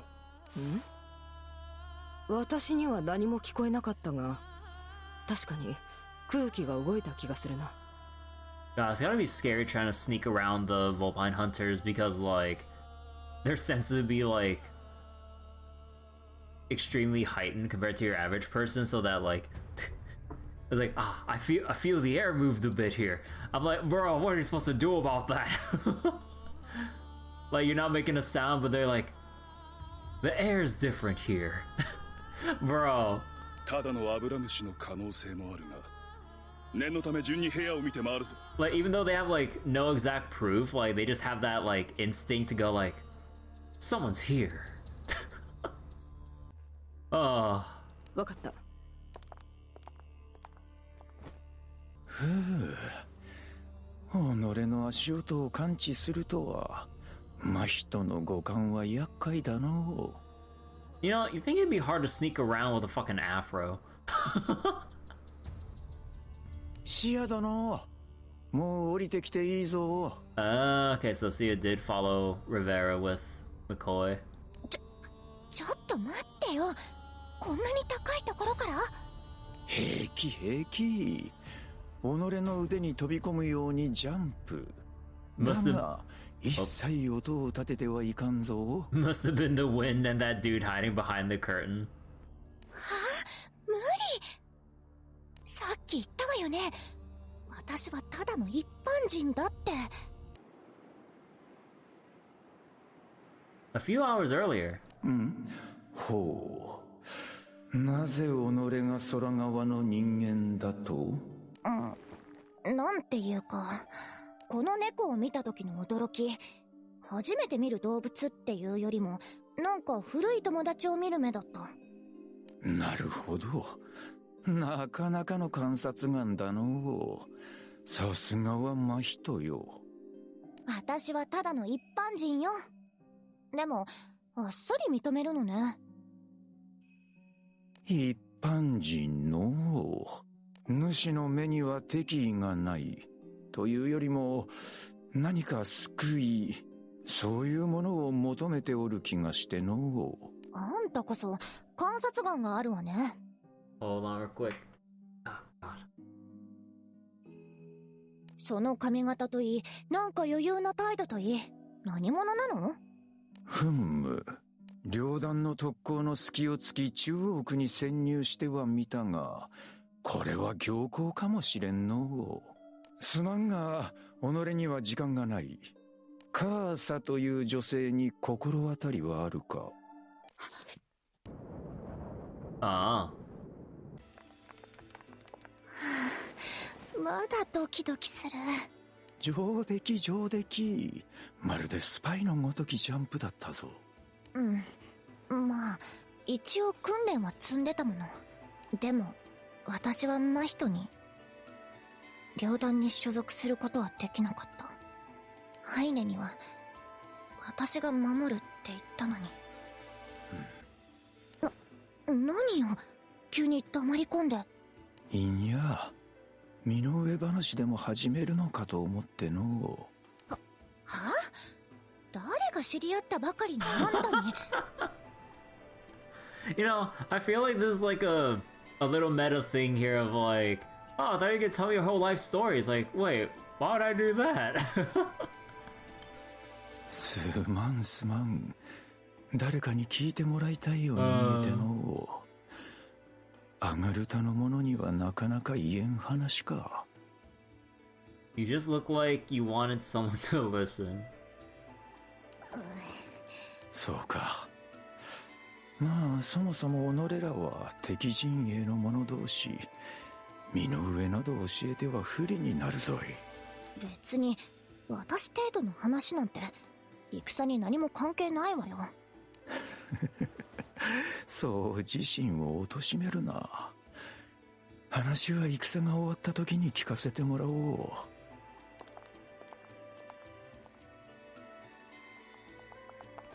さあ着いたぞい。この部屋なんでわかるの？周囲の埃の散り方よ。最近何度も風が通ってるということだ。では密偵の7つ道具を。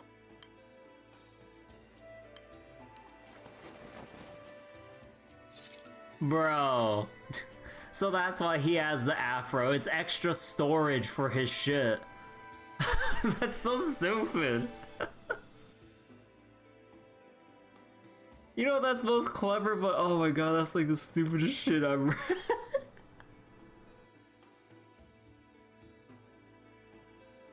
Yeah, the afro holding. McCoy sticks his fingers in his hair and pulls out something resembling a lockpick. あんた頭に何を収めてんの？さて開いたぞ。何が出てくるか。You know what? You know what? The afro design at this point gets a pass for me. Like, it's not just for the look, but it's also for the practicality. You know what? I approve. Thumbs up. シア、どうやってここに？すまんの。いろいろ疑問はあるだろうが説明は後だ。急いで脱出するぞい。あなたはまさか秩序の気空団の？己はマッコイという。先日の人質救出作戦では世話になった。では行こうかの。すでに看守は気づいておるはず。正面突破で秩序に合流するぞ。ですがシアは。私は覚悟を決めてるわ。カーサがこうなったのは1年前。私がハイネのこと言ったせいでしょ。でもここは内務省の直轄施設です。忍び込めたのも奇跡のようなもので。緊急事態だ。現場に急行するぞ。まさかこの時期に反乱だと。A revolt? なんだ。看守の足音が遠ざかっておるぞい。Oh, because of Aiden's thing. Wait, huh? 街の雰囲気が。何か異変が起きています。街に異変？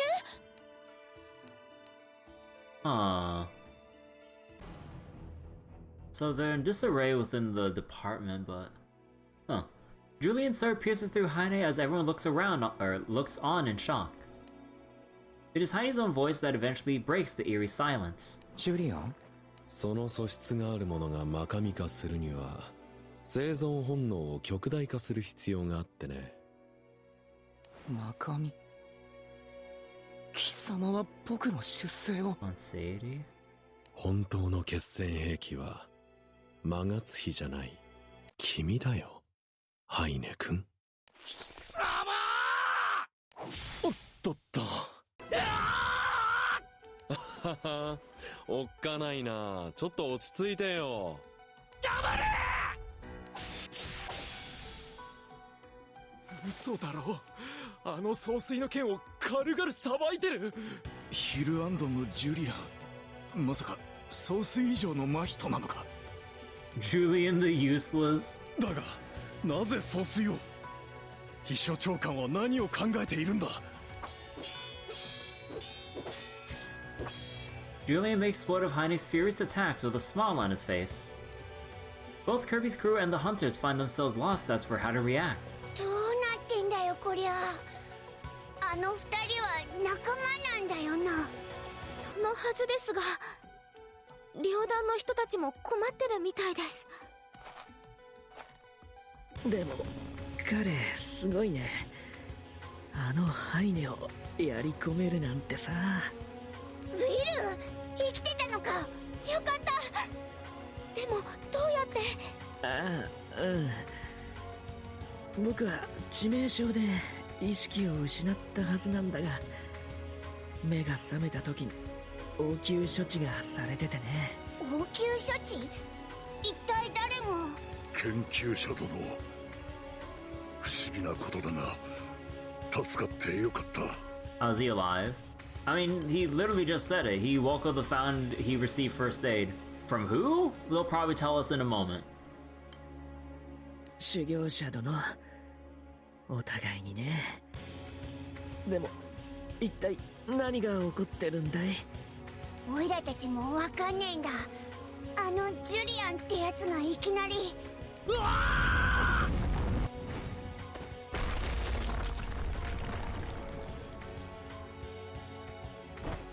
おっと、いい加減ちょっとしんどいね。さすが歴代最強と謳われた真人だ。でも若さゆえに隙が多すぎる。おお。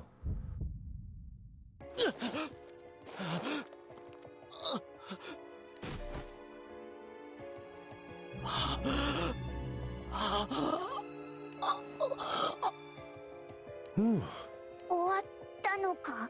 うん。ハイネの呼吸は止まりつつあるが。でもあの紫色のオーラはどんど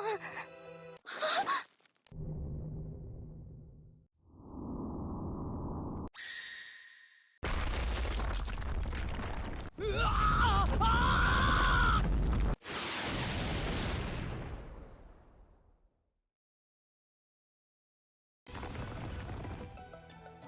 Wait.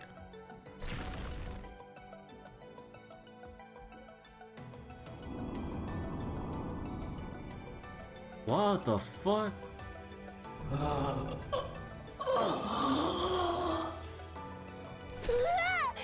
何なんだよありゃ。本当の化け物になっちまったぞ。この雰囲気はまるで魔物そのものです。魔神、まさに神のごとき異様の魔物。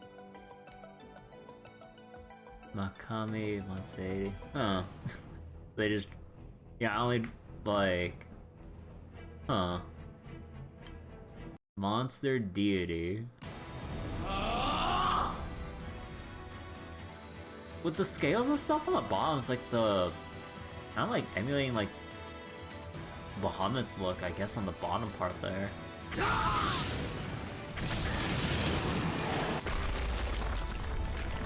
Having become a Monscian, Heine now bears a monstrous form on a whole different scale compared to his Oma state. なんてこった。あいつ仲間までやっちまってるぞ。理性を失ってます。私たちもひとまず距離を置かないと。なるほど。あれが例の研究者殿。人質救出作戦の時、尋問官に聞いてね。あのマカミだって。当たり、アガルタの伝説的存在だよ。あなたは。何？ハイネに異変だと。ああ、魔物でも聖少獣でもね、怪物でさ。He turned into a freak. みんな奴の相がにかかり、現場は地獄だ。みんなだと。言葉通り全員さ。俺たち団員も両団も魔物もみんな。右翼は一瞬でめちゃくちゃだぜ。俺っちの見る限り、真人の精鋭たちでも団長さんたちでもきつい状況だ。分かった。ハイネについては私が対処する。お前は各員に収容所まで退避を伝えてもらえるか。はいよ。だが絶対無理なさんなよ、船長代理。奴は言ってみりゃ災害の類。両団兵たちでさえ戸惑ってんだ。完全にイレギュラーだったみたいだぜ。皮肉だな。真人化を促進させた末に待っていたものが自滅とは。では頼んだぞ。あれは何だってんだよ、おい。Just as he is about to deliver the finishing blow, Nala notices something happening in the right field and stops the strike. ニレ、今日あの化け物はまさか。報告を聞いた。ハイネで間違いないだろう。あの異形は伝説の魔神だ。魔神だ？ハイネが100年に一度の化け物だと。左翼は撤退済みだ。中央もひとまず交代させろ。本営で緊急対策会議をする。だがその間にハイネは。聞こえるか？空の民の諸君、私はアガルタ領団副総帥のエイデンだ。副総帥？空の民の諸君、秩序の気空団の者たちよ、どうか私の話を聞いていただきたい。我々は反アガルタ組織サイサリス。 Soldiers of Physalis, an anti-Agarthan organization? アガルタは全空に害をなす狂信者集団であると断ずる組織である。はあ。サイサリスは至福の時を待ち、アガルタを処断する機会を伺っていた。そこで現在、両団総帥ハイネが魔神になり果て、一刻の猶予も許さぬ事態となった。繰り返す。空の民の諸君、我々サイサリスは諸君の味方である。 But he was their leader at one point? He changed his mind. I mean, yeah, he was the leader at one point, but that was Heine, and now Heine is like a monster deity running, just rampaging around. So they lost their leader, and you know, they gotta go fix this problem that he caused intentionally. 共に魔神を討ち、アガルタを滅ぼそう。繰り返す。副総帥、何をおっしゃっているので。Stab?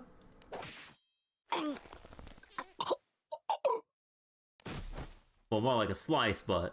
何をする？気でも狂ったか？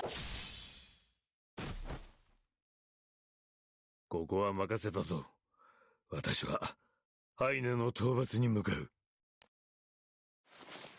御意。Oh, they have new masks and everything. They got the red mask. サイサリスよ！今こそアガルタ領団を壊滅するぞ！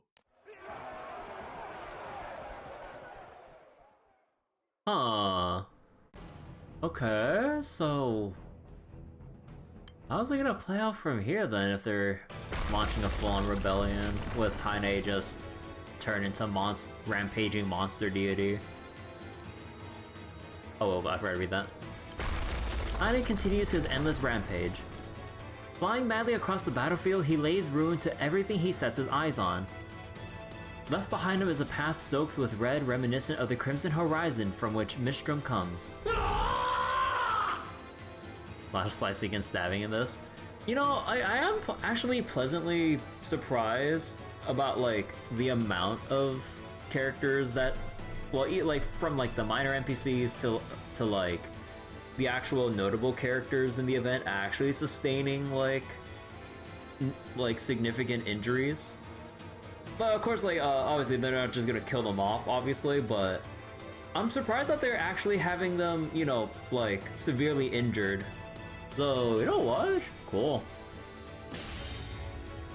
Cause like having like the characters like get away completely without as much of like a big scratch or whatever, like kind of like,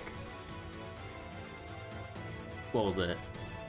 Kind of like a little disappointing. Like you have this like big battle, all these like threatening enemies, like oh, barely a scratch.